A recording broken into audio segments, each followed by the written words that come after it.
privileged this afternoon to have with us another great fellow, Shannah, who comes to us from Panama City, Florida. Yep. Woo! Yep. So we're excited to have you here, so we're going to let you go ahead and take it away, guys. So really quick, how many seniors, juniors, seniors over here, juniors right here? All right, so we got little clicks, got it. Okay, so today we are talking about breaking news, and if y'all don't know what Panama City is famous for right now, it's Hurricane Michael. So I've got plenty of breaking news for y'all. And then I saw this morning y'all had a fire just like right down the street. So breaking news, it's not when it happens, it's just if, or it's not if it happens, it's when it happens. It's always going to happen. We're gonna talk about staying calm. As a producer, if you're not calm, nobody's calm. So we're gonna talk about staying calm, always being prepared, scripts and the FCC, which is huge right now. A lot of stations are being sued over little things, so I wanted to touch on that. Breaking news and a rundown, what kind of options you have. Being fluid, because there are no rules in producing, there's only guidelines. And then learning from each experience, because no matter how hard you try, you can't be perfect all the time. But I want to talk about me and like my background, just so you guys have an understanding of just who I am and why I'm doing the breaking news. I graduated in December 2013. I graduated early, Florida Southern, small little campus. I think my whole campus could fit in just this building. Same with the town I grew up in, tiny town. I am now the assistant news director at the station I grew up watching, so I'm the boss of my idols. Like, people I grew up watching are now under me. So this to me is like surreal. I produced for years. I've been at the station for 5 years. I am in my second year as assistant news director. I've won AP awards. Last year was the last year I was able to enter, and I won both breaking news, non-breaking news, website, and online media. So I hope I can help you guys out. If you have any questions at any point, raise your hand, holler, I don't care. Just get my attention somehow. Like I was telling you guys, small town, market 151. If y'all have no idea what that means, it means nobody cares about us. We are as low as you can get, but we care about us. Nobody's gonna look at market 151 and be like, but I was just telling some of the kids earlier, Shep Shepard came from market 151. He was our Walton County Bureau reporter. Adam Klotz, if you've seen Adam Klotz on Weather Channel, or he's not Weather anymore, he's Fox now, I think. He came from my station, I met him. So we may be one market a little too small to care about, but we are a market that produces journalists. If you have the urge, the want, we're gonna help you. We have a bunch of different newscasts, that's a list of them. We are NBC and CBS, so you have News Channel 7. The logo I'm wearing is our NBC. CBS is local 18 news. We have a 5, a 5:30, and a 6, so we have less than 90 seconds to turn the studio around. On top of that, we don't have anybody out in the studio. It's 2 people running the whole show, your producer and your director. So it's a little bit of a time crunch. And we cover 10 counties. So while Bay County is our main focus, we also cover a lot of rural areas that may have 10,000 in the county. When we go over assignments in the morning, this giant computer screen is behind my desk. We have all our assignments, if you can see them. And then you have social news desk, which is how most gray stations, which is what I'm part of, the gray stations, keep up with it. You can see, I have it set up so I can see our competitors and I can see our Facebook pages. Where I'm from, Twitter and Instagram aren't a thing. It's just Facebook. So we're trying to build up other media, but it's usually just Facebook. But this is how we look at assignments. These 2 screens will pop up behind my desk so I sit. Here's a view of our newsroom, the Moore Newsroom. Our roof got fixed after the hurricane. We just got a new roof the day I left, so this is an old picture. But this is my desk, and the computer's right behind me, so everyone in the newsroom over here can see it. It's the Moore Newsroom, named after a guy at our station who was at our station for 43 years before he retired. He was at another station before that for 10. So Joe was a legend. So we named it Joe Moore Newsroom. This is where the producers and the anchors are. This is the executive producer. He's this desk, and he's in there with all of the reporters. We do things a little backwards. our most experienced people are our anchors, not our producers. We're all young, we're all learning. Our anchors, though, have been around for 30 years, so they work with the reporters. We have them come in and sit with, or with our EP and go through their scripts. This is the station. I just wanted to show y'all. This is a station less than an hour after the hurricane. You can't really tell, but the satellites aren't pointing the same way. That sign was from our front yard. This is our roof everywhere. The roof's actually peeled up on that building. So, breaking news. We know it. We lived it. We lived it for weeks. We were on air. Oh man, we were on air, and it just was like, our meteorologist looks up and goes, "What was that noise?" And we go to black. We had people calling in at the station. We had other media, Channel 13's our competitor, calling us on air. They're like, "Oh my God, are you guys okay?" That's the kind of situation it was. So we learned a couple of things that I hope I can share with you guys so you know what to do. God forbid you're ever in a circumstance like that. But breaking news happens. Producing breaking news. The number one rule of breaking news, you have to stay calm, no matter what. If there's a Category 4, almost Category 5 hurricane coming your way, you can't show fear. You have to be in control. As a producer, if you're not in control, if you're not calm, the whole thing goes crazy. Yeah. What was a trick you used when Michael came? Like a trick? What do you mean? Trick to make yourself calm. I kept telling myself, oh, this was a Category 2 yesterday. This isn't going to be a thing. But as soon as we lost power and the generator died and we couldn't get on for anything, that's when we really started freaking out. You know, you just keep telling yourself, we have to. We're the ones that people are going to turn to. Everyone else is freaking out. I mean, the way the beach is set up, Panama City Beach, it's an island. It has 3 bridges. And once the bridges get to 45 miles, like the wind goes, you can't leave. So there were thousands of us stuck on this island together. And it's like, we just got to make the best of it. You can't freak out. You know you have a Category 4 coming at you that fast that someone's going to die. And you just have to stay calm because you might be the only thing that's keeping them from freaking out. And you just stay as calm as you can, you know, give the information. If you freak out and have a meltdown, just walk out, have your meltdown, come back. I mean, people saw me crying live on air, but you know what? It happens. It's scary. But because of that, because we were calm, because we were serious, there were hundreds. I have letters piled up on my desk. I wish I should have took some pictures or brought some. People thanking us for what we did because we stayed calm and we informed them. They say they're alive because of that. Like, you have to stay calm because of that. If you're the producer, you stay calm in the booth, you keep your anchors calm, you keep your weather people calm, you keep your reporters calm, everything goes smooth, and you get through it. The next thing I say, understand the system. I was a BS major. I'm more of technical. Most people are BAs, they're artsy and know what to do. As a producer, it helped me to be more technical. I understand how the directors use their information, how they code a show is what we call it. And because my understanding, I'm like, well, we can't do this, we have to do this, this, and this instead. If you know, you don't have to know it inside out, I couldn't code a show, but if you understand what's going on in every aspect, you can stay calm and you can make quick decisions that, you know, hey, I want this VO here. Let me tell him this is what I need to do, boom, the VO's there. If you don't know and you're like, how do I get this VO? Then it just becomes a cluster and everyone gets freaked out and then our breaking news is breaking. So communication is key. You have to talk. Everyone thinks that this might be, you know, understood. As comm majors, as a communication business, nobody talks. Make sure during breaking news you are talking to your reporters, you are talking to your anchors, you're talking to the other producers, because if it's breaking news, you're going to pull other resources in. Make a group chat.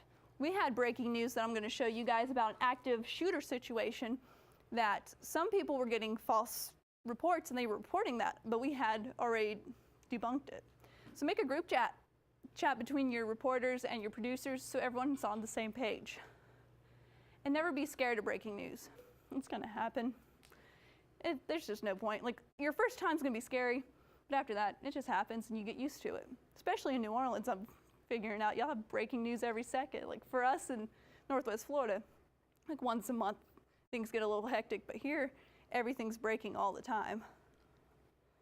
I've got the active shooter I was just telling you about. So in May, we had an active shooter situation. Guy got mad, his wife had moved on, and she had taken their daughter to school. He was gonna go shoot up the school. He ended up killing her new fiance, was trying to kill her, but couldn't find her. So he went back to his house in Panama City, had thousands of bullets, and he just shot it up. We had police forces we live in Bay County.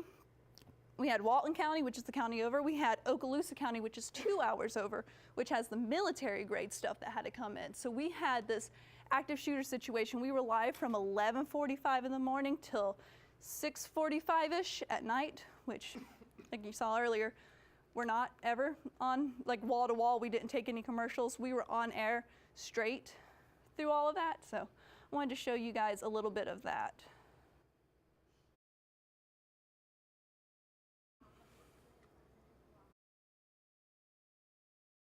I can't make it any louder than that, do you? Okay. But why is it not coming up? I don't know. Okay, hang on. This is interesting. Mm-hmm. Okay, so here's our volume. But why are we not seeing it? That's my reporter when shots are being fired right behind her. So you'll get to see We're seeing that. it on this screen. Why are we not seeing it on that screen?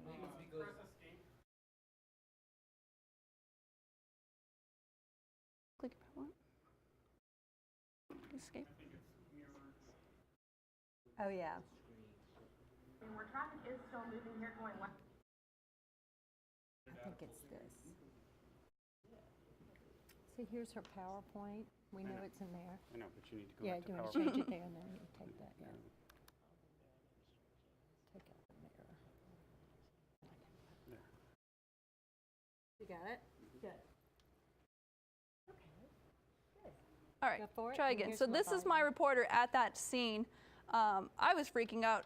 Right after this cuts off, you can hear me call her. Blocked off.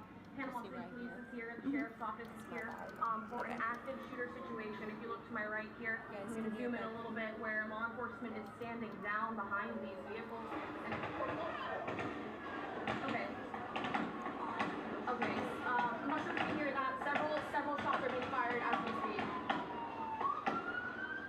Breaking news happening right now, an active shooter situation in the 2300 block of Beck Avenue and 23rd Street. We've heard reports of 50 to 100 shots fired. We know that one person has been injured, possibly more. We have multiple reporters on scene. You do want to avoid that area if at all possible. Where we're standing right now, it's definitely a very active scene right now. We're having multiple law enforcement agencies out here, including Bay County Sheriff's Office, the Lynn Haven Police Department, even FWC out here. As you can see behind me, Panama City Police is here, Bay County Sheriff's deputies are here as well.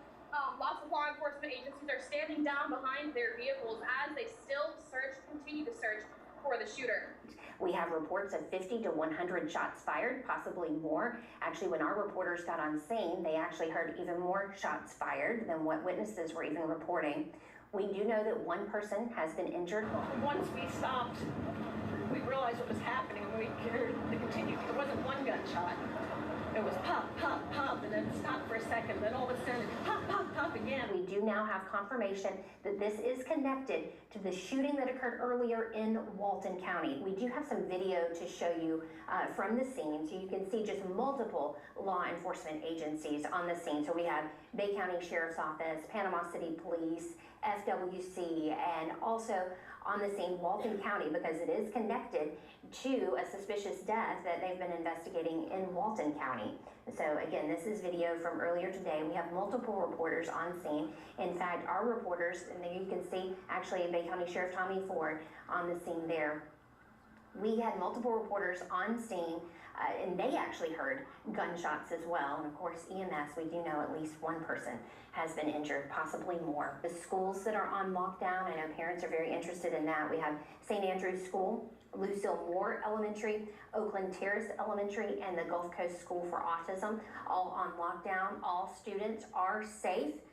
Law enforcement have been on all of those campuses, making sure that those students are safe. Above this intersection, actually, we see a helicopter circling the area. This helicopter's been circling, I know, for at least as long as we've been out here, which has been more than an hour. And this death is related to that incident.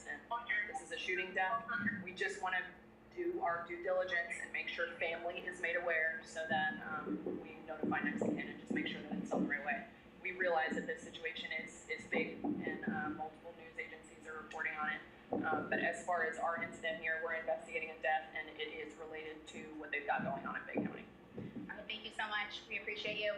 So guys, All right, so that was Walton County Sheriff's Office Public Information Officer Corey DeBridnia, who says that they are currently investigating a suspicious death here on White Heron Drive in Santa Rosa Beach in Walton County. I just got done speaking to the Public Information Officer of the Bay County Sheriff's Office, and all she's able to tell us at this time is that law enforcement is investigating an active shooter situation at an apartment complex behind the Winn-Dixie in this area. but we did get a little bit of detail, a little bit of information from Chief of Investigations, Jimmy's. It goes a lot longer, but eventually they find out this guy murdered his girl or his wife's new fiance, and the whole point of it was that he had planned on doing this epic shootout with police and then burning down this apartment with other people inside. The person that was injured was a woman escaping. They call it the bear claw. I don't know if y'all have heard of it or if it has a different name here, but this machine that looks kind of like a bulldozer, but it has a claw. They had to break the apartment apart to get to him, and it's still, because there's so many shots, this is almost a year ago, they haven't been able to figure out if it was an officer who shot him or if he shot himself. That's how many bullets were going on. Our reporters, we had 1, 2, 3, 4. You saw 2 of them. We had 6 reporters on scene at that time. If you notice some of it's cell phone, this happened in the middle of the day. Like 11:45, so that's why we brought up the schools. There were 3 schools in the area completely on lockdown. Parents were freaking out because they couldn't get their kids and all these bullets were flying. Happened in the middle of the day. They were at different places. Megan just happened, this girl here, happened to be right there, and we all had this thing called a TVU Anywhere app. She turned it on, and that's how she got those shots when she first got there. So that's one of the first things we were able to broadcast were all those shots. So she's using her cell phone. There's another person who uses their cell phone from here. After this, it wasn't us, I'm going to brag about that, but our competitor started revealing the location of these officers, and so they were freaking out and they shut down all media. Based on the First Amendment, they can't do that. We worked with them and we started recording things and then waiting about 30 minutes and then showing them. And the officers were very thankful for that, but 13, our competitor, got shut down about that, and you can't, in an active situation like this, you just can't do that. Yeah, honestly, you don't know if he's watching, if he's on social media, because it was all being live streamed. And we don't want to be the person that told the shooter where the officers are. So we just, we worked with them. We have a drone. I can't find the video right now, but we have a drone. And we actually inspired the sheriff's office to use their drone, because our Sky 7, they were able to see us up in the air, and they were asking for our video. They were asking us for what we could see, so we ended up working with the sheriff's office that day. And because of this incident, our sheriff's office now has a drone squad, so that they can just send it back there instead of us having to go help them anymore. Some breaking news can be prepared for. Not an active shooter at 11:45 in the afternoon, but Hurricane Michael is a perfect example. Weather events you can plan for. Election nights, you may have an upset that you didn't expect, but you can plan for it. Verdicts, that's a perfect example. You may not know if he's going to be guilty or innocent, but that is breaking news in itself. This guy who is accused of murdering these people was found innocent. People go crazy. But most breaking news can't be planned. You don't know when an active shooter's coming or when there's going to be some kind of fire out of nowhere. When going live, always have a backup producing. You can have a live shot looking good, but if you've been out on the scene for 6 hours, your batteries may die. So what are you going to do if they go live and it freezes? What's your backup? For our reporters, if they are going live, they keep their cell phones updated so that if the TVU pack, we have a little pack about that big, if that pack dies, they can just pop out their cell phones and go live like you saw.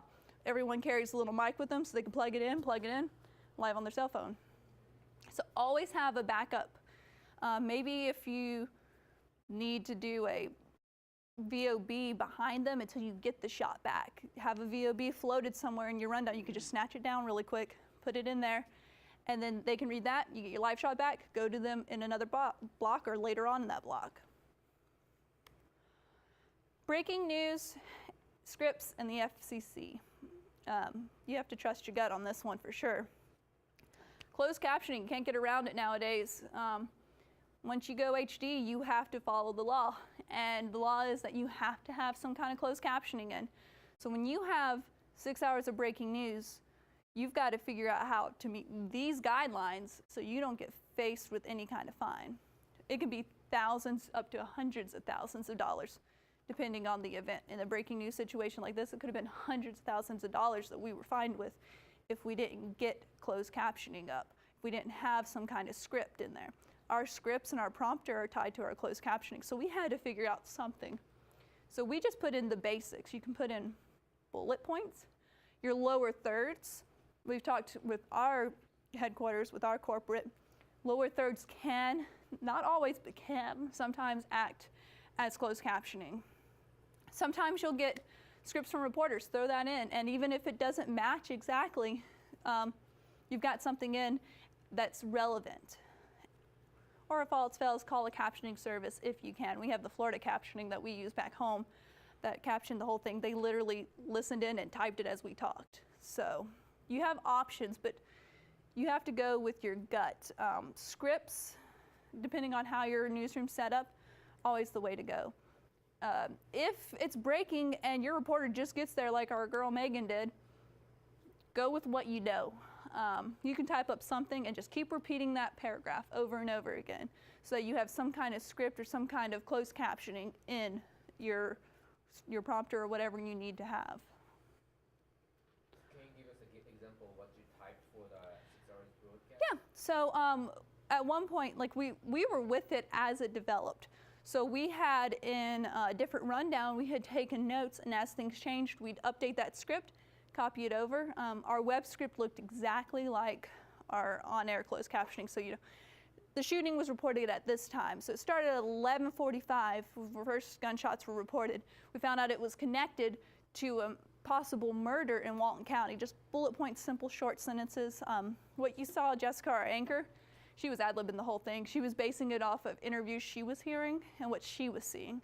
But we were writing in there just what we heard from reporters. They're sending back stuff, so we're listening to witnesses, typing up what witnesses said and putting that in there. Anything you can get, you just throw it in there, just so that you have some kind of script in there. And honestly, our morning shows are going to be way better at ad-libbing. So Jessica, when she was there, smooth. Evening shows, not necessarily the case. Your evening anchors are more of your prompter heavy because morning have interviews, morning has live shots. You're a little more free in the mornings.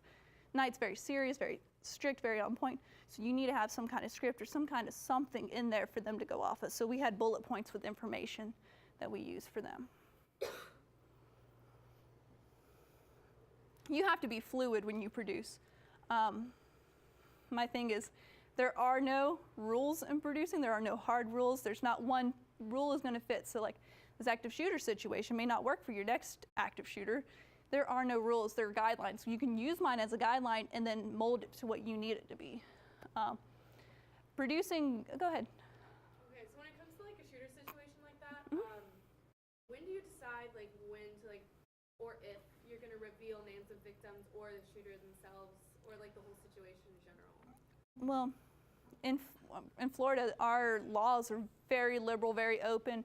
Everything's public record. So in Florida, the vibe's very different. It depends on where you're at in your station. We reveal it as soon as we get it, because if we don't, someone else is. It's not really private in Florida. It's not like you have to work it hard. So that information's out there, and it's going to be out there. So in this case, we respected the fact that there was a murder victim, and he was a young man in Walton County. We waited until his family was notified until we released his name. Once we knew who the shooter was, released it instantly. You know, this is the man. We actually had an old mugshot of his, so we put up the old mugshot. You know, this is the guy.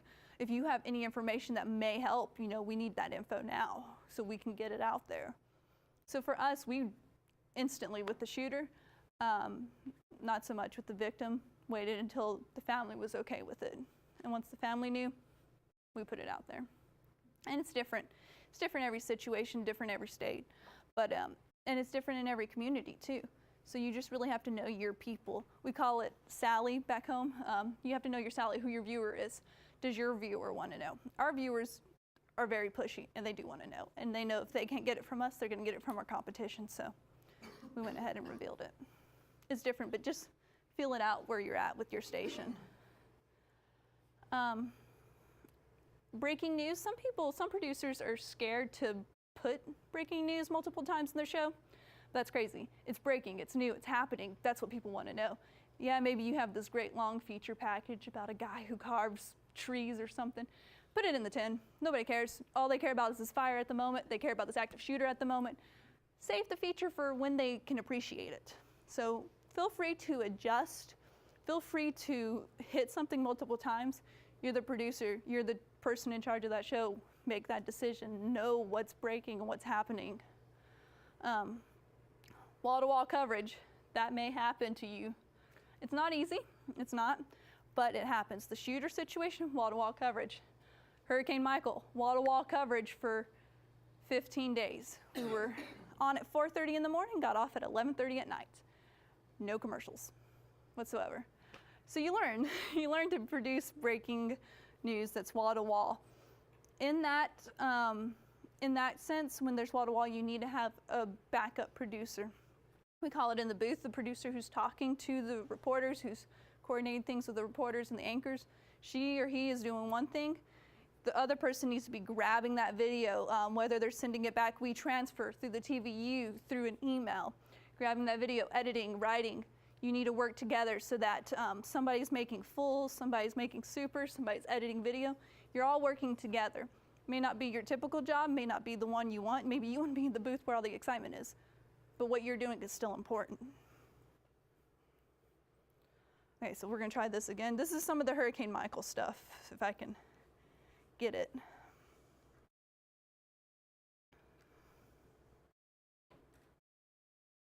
JK. Sorry, guys. I'm a Windows kind of lady.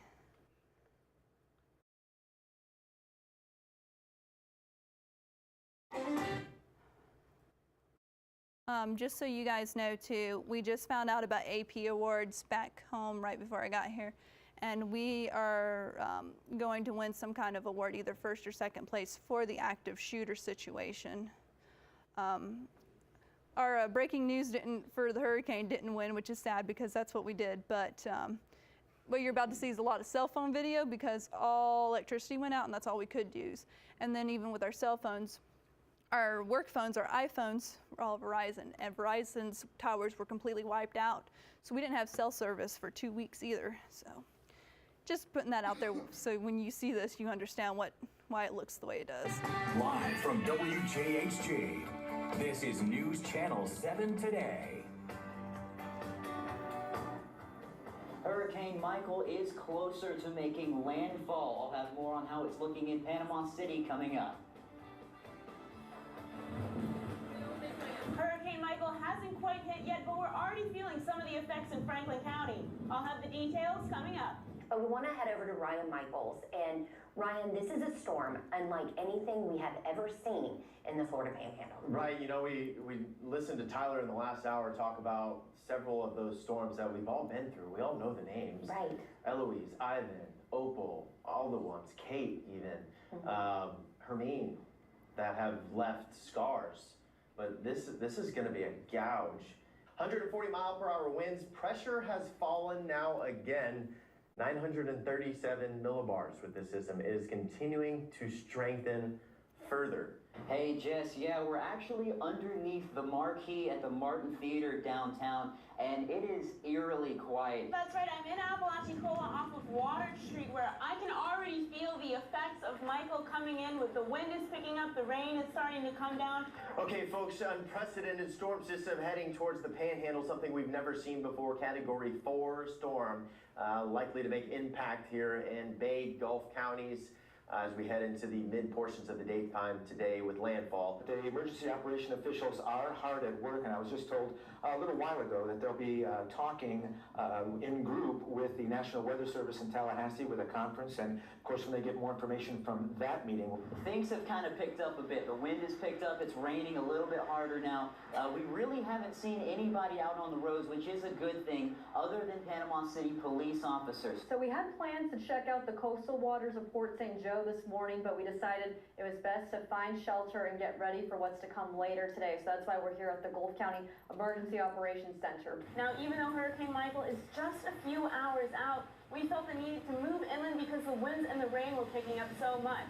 If you actually can take a look behind me, you can see there's some minor debris that's fallen, but I believe this is just a taste of what's to come. The best thing that you can do is just find shelter any way that you can. If you're not already on your way to one of the shelters, Freeport or Walton, you really That's need to our do that sports right now guy. because the That's bridge how is big this closed was. Our at sports 40 guys were in miles per hour. news. No exceptions. We've been out here all morning since it was dark, and now that it's starting to get a lot lighter, and we're able to actually show you guys what the conditions are like on here on the beach. You can see the waves are really starting to intensify. I mean, since we've been out here, they really have picked up.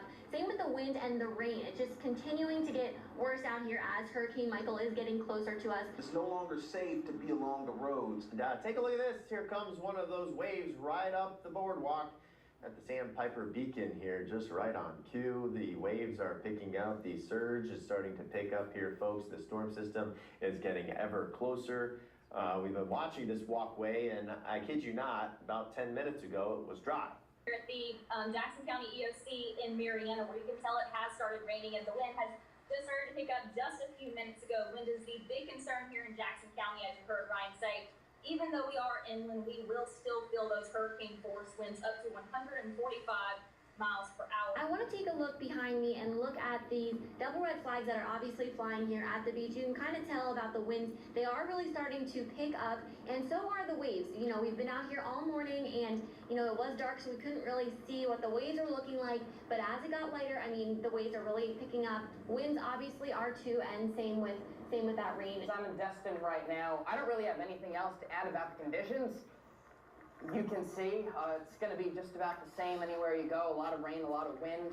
What I can say, though, is I just talked to the Walton County Sheriff's Office again, and the bridges are still open, but you're really running out of time there. This is just beginning. You think this is bad, wait 2, 3, 4, 5 hours from now. We're talking significant impacts across the region, and Michael is really going to cause some issues. Wind, we're talking storm surge, the whole gamut. This isn't just a rainmaker like Florence and Harvey. You know, there was wind, there was surge, but you heard so much about the rain for days. The rain, in the grand scheme of things, it'll be on the lower side of the impacts. We're going to have some isolated tornadoes, but usually the good news with tropical systems is that they're brief spin-up tornadoes, and really, honestly, with this kind of wind, you're not going to know if it was a tornado.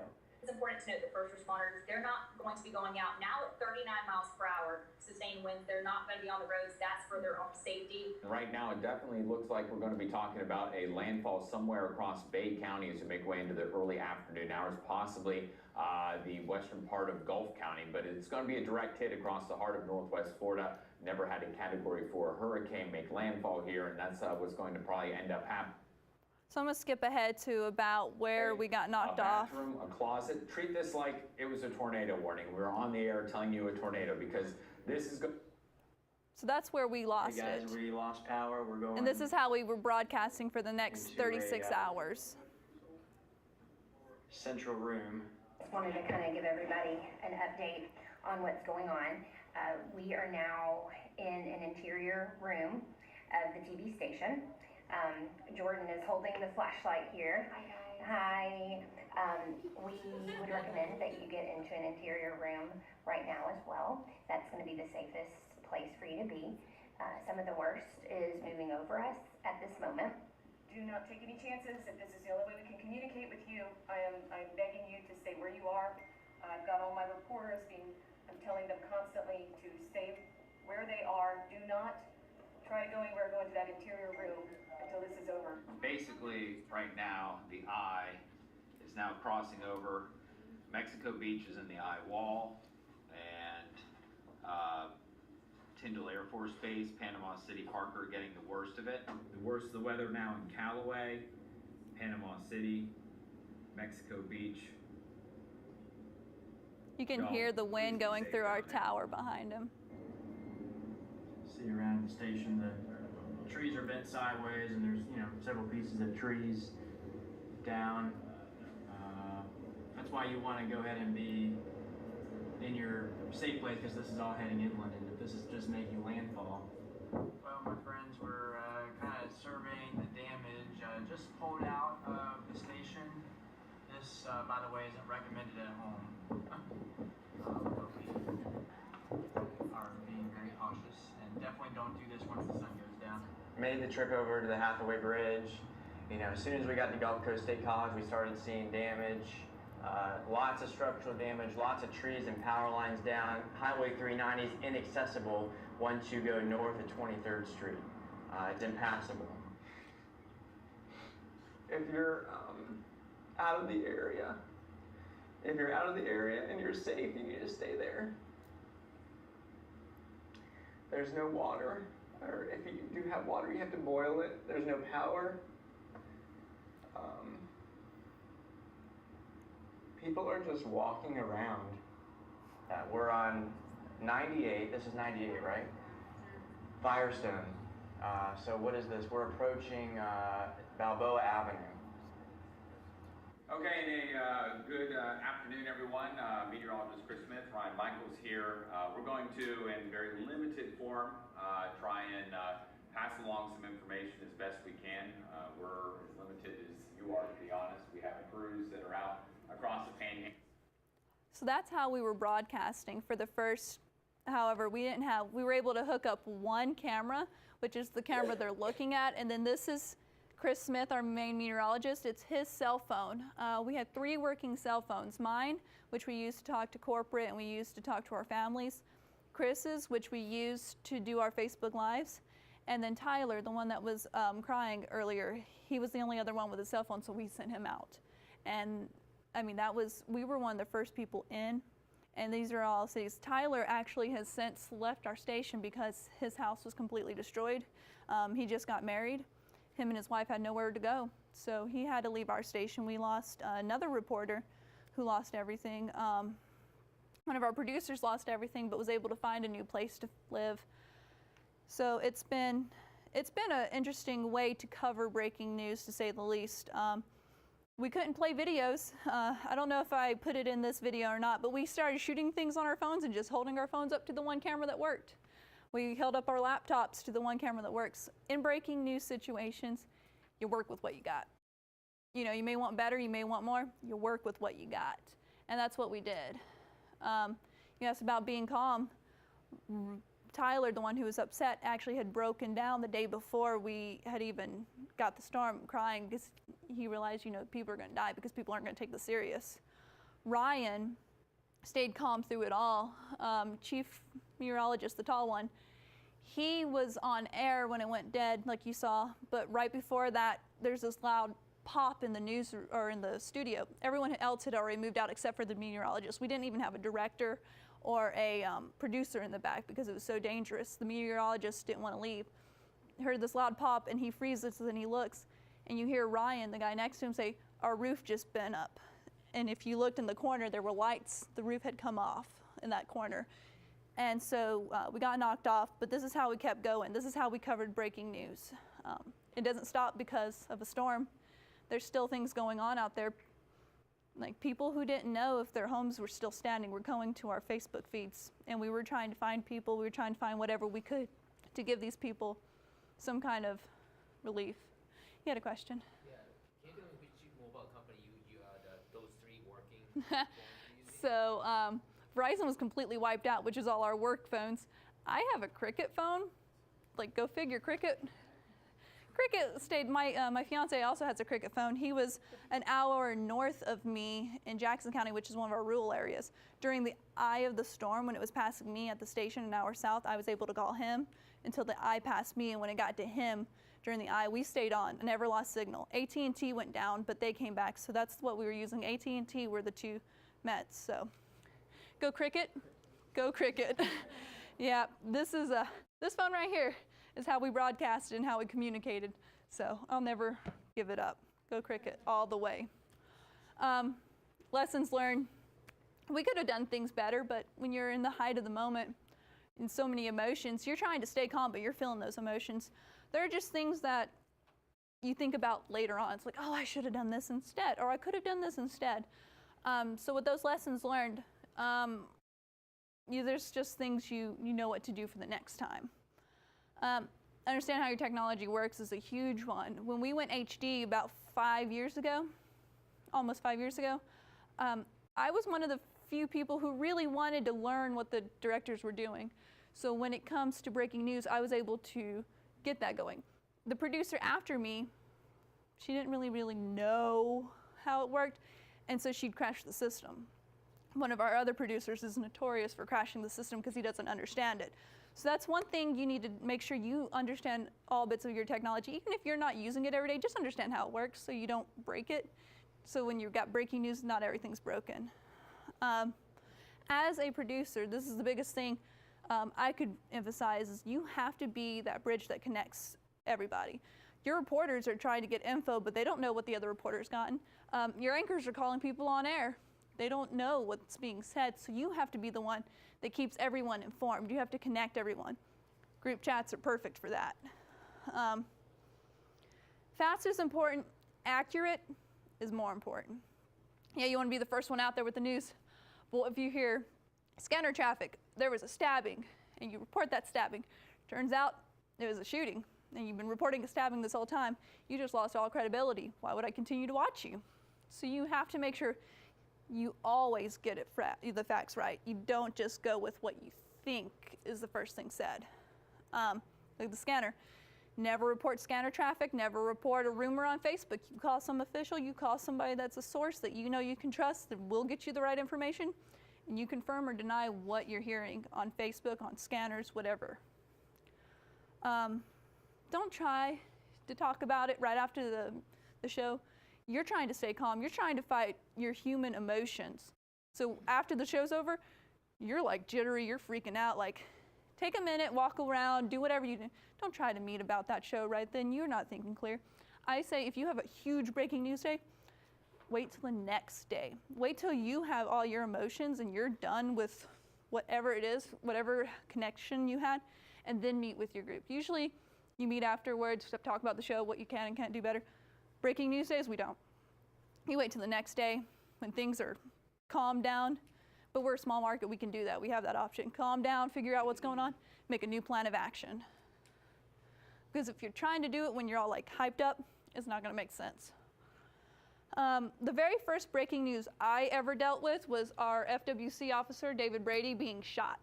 So it's 4:45 in the afternoon. I'm producing the 5 and the 10 because our 6 o'clock producer had to leave. So I was doing 2 different shows.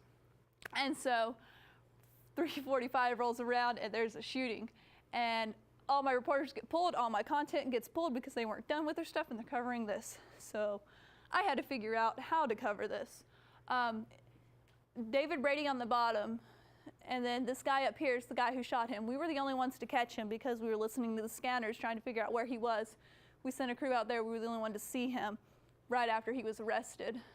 This is where he shot the officer. So David Brady goes out, he's just doing his regular checks. Hey, you got your boating papers? Guy's like, I'm not going back to jail. Shoots him 3 times, falls overboard. While he's bleeding, because he shot him around, 3 different times around the bulletproof vest, not counting the times he was actually hit by the vest. He pulls his gun and starts shooting while he's in the water bleeding. Shoots the guy in the hand, so they followed the blood trail. Can't make this up. Dumb criminals. Follow the blood trail. He tries to break into somebody's house. They hear it, pulls a shotgun, holds him there until the cops get there. So yeah, it sounds like it's totally made up, but that's where I live. Panama City, y'all.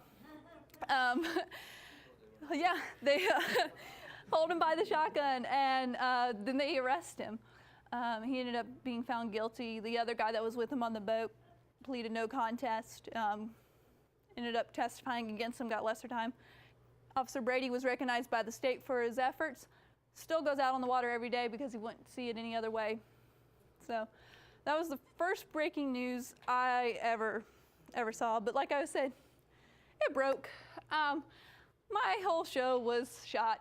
Threw everything I'd been working out the window because nobody cared about any of that except for this officer. It quartered all our downtown area off because he was running. So my whole 5 o'clock was just ad lib, and then he ended up getting caught at the end of the 5, so go live from trying to figure out where he's at. So the 6 o'clock looked amazing. That 5 o'clock did not. That 5 o'clock was, but my 10 o'clock looked really good.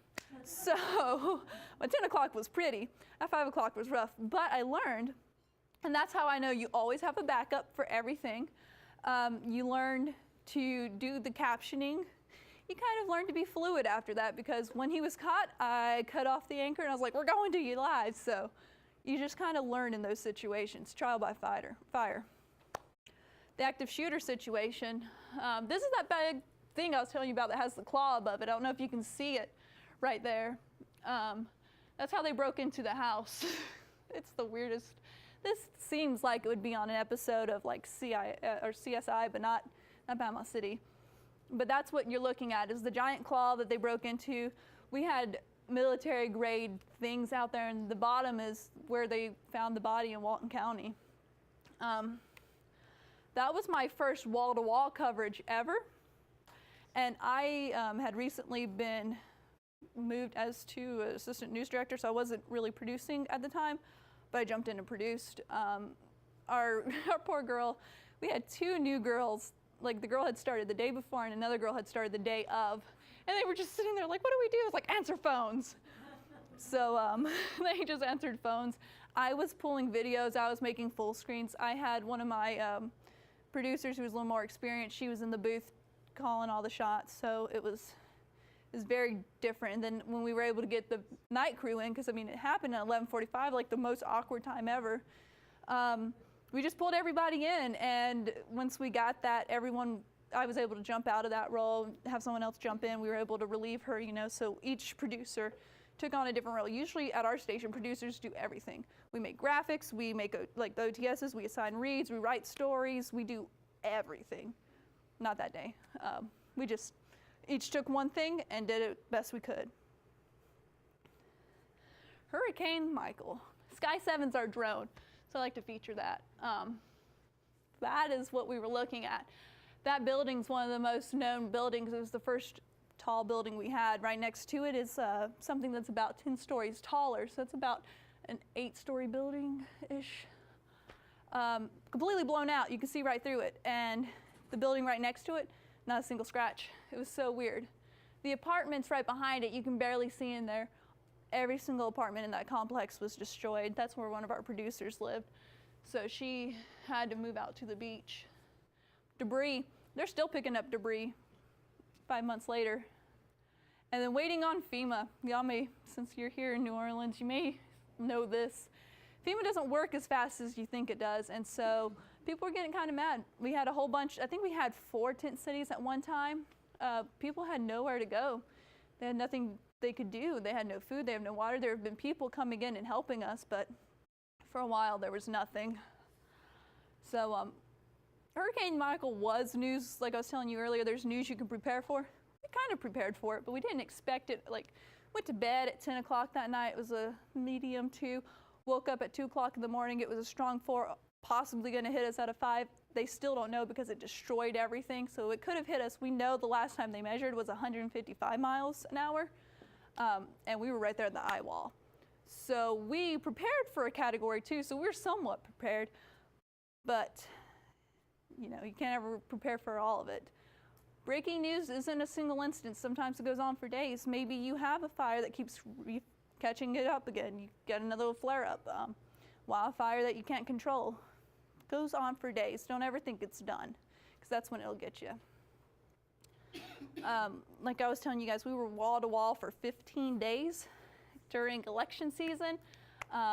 If once you get into the station, you'll realize we lost possibly $2 million worth of ads, $2 million out of our budget because we were going wall to wall, trying just to get information out to our people, to our viewers, the ones that could get us, the ones that did have power.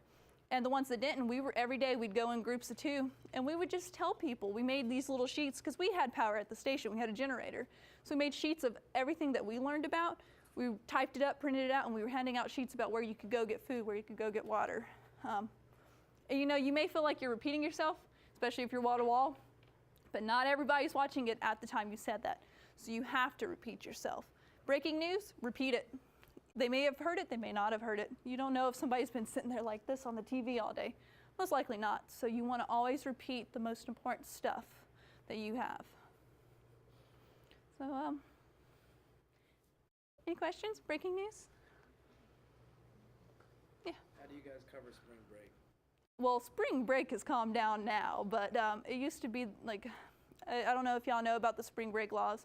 2014, there was a gang rape and there was a shooting. We used to have to go out in pairs. Female reporters weren't allowed to cover spring break. We had one assaulted during spring break.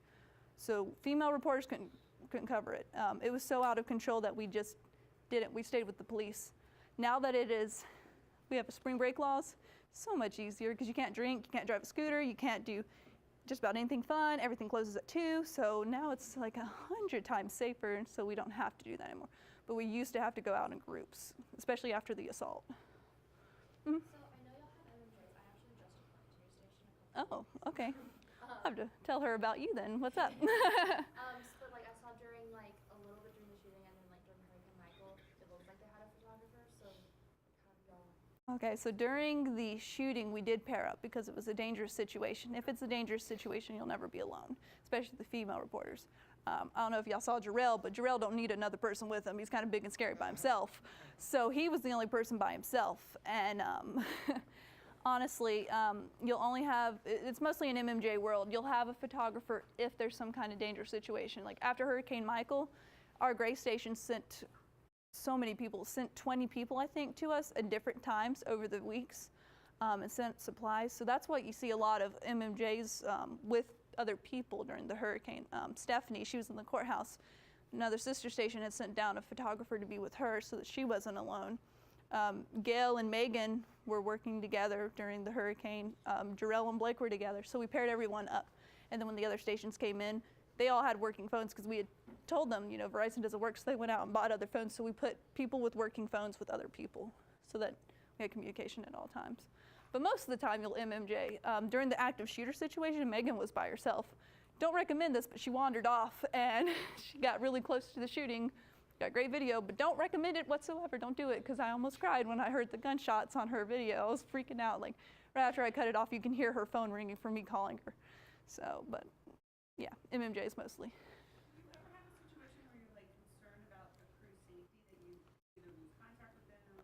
Oh, for the hurricane, that is such, when we wiped out, I didn't talk to Stephanie, the girl in the court, for 3 days. We had no idea if she survived. Last thing we heard from Jarrell and Blake, our hotel, the first floor is flooded and our roof is caving in. We don't know what to do, and we didn't hear from them for hours. That was the worst part, was probably knowing they were right over the bridge and we had no idea how they were doing. But yeah, there are times, if I think that there's a sketchy situation, even when I was producing, I wouldn't send somebody by themselves. There's certain parts, like it's a little biased, we do have a male nightside reporter because he can go to certain parts of the city that my girls can't at night. We did have one girl, her name was Kelly. She was from New York, and you didn't mess with Kelly. So other than her, because like you just didn't mess with Kelly, she was good. But most of the time, we won't send somebody if we think it's like any kind of sketchy situation. We won't send them alone, for sure. I'm curious, when you went to black, how did you guys get back on with the cell phones technically? How were you broadcasting that out? Facebook Live. For 15 days straight, we just did Facebook Lives. Weirdly enough, the day before the hurricane, we had installed some kind of like trial thing that we're kind of Gray's guinea pig, and we love it because we get to try new things. And that's how we broadcasted Facebook Live. We were able to hook it up to that one camera and just blast it out. So, yeah. Right after the hurricane, during the hurricane, it was only Facebook Live. There was no on air, us or anyone, yeah. How many hours did it take you guys to get? I think we were on air that night, but we couldn't do news until the next day. That, when it says Thursday afternoon, first time we were on air with the guys. So it was about 36 hours without news. All we could do was Facebook. What about your competition? Were they on? They were worse off than us. They were in downtown. Actually, where you saw the marquee where the guys were standing under, they were right next door. That marquee got blown away. They caved in. They actually all, my guys and the whole 13 crew had to stay at the church that was right behind it. Somehow the church was fine, but that was the only shelter, was the church. So 13 didn't get on till, I think, Saturday when Tampa sent up a crew with a satellite truck. And then they had to do just a straight live using all of Tampa's equipment. None of their equipment worked. Straight live from the parking lot, and that's all they could do. But they called us because we went off air first. The wall hit us first, the eyewall did, and they called us on air trying to figure out if we were okay. Jessica, our main female anchor, she actually used to work over at 13, so she had connections, and they called her like, oh my God, are you okay? You're not on air. And we're like, yeah, we're okay, we're okay. So they even said that on air in case anyone was watching us. They went ahead and said it. So you guys, Hurricane Harvey went in. KHOU, the CBS affiliate in Houston, was off air too. And they teamed up with the public broadcasting folks. And 24 hours, basically, they created a whole new station at the PBS station. But Houston KHOU just got into their new building like a couple of weeks ago. It's really amazing. We've got our GM, Lisa, is actually the GM of the orchestrated KHOU, CBS affiliate. This happens, you know, it's not just small markets. Mm-hmm. You know, Houston's a huge market. We're as vulnerable as you guys are. Yeah. And then our radio partner was the only, I think 3 of the 4 towers for radios were destroyed. One of them was on our tower, and that's the one that's okay. Our tower that, you have multiple towers, our tower in town, like outside of town, out in the woods, the satellites got moved, so none of those radio stations were working. So it was us and then Dr. Shane on the country station. That's all you had, was us and Dr. Shane. So it was, we tried to work the best that we could. PBS got knocked off. That's where the Verizon tower, and I mean, it snapped in half and was dangling. It was, yeah. So you work with what you got, for sure. It was, yeah, it was rough. Oh, thank you.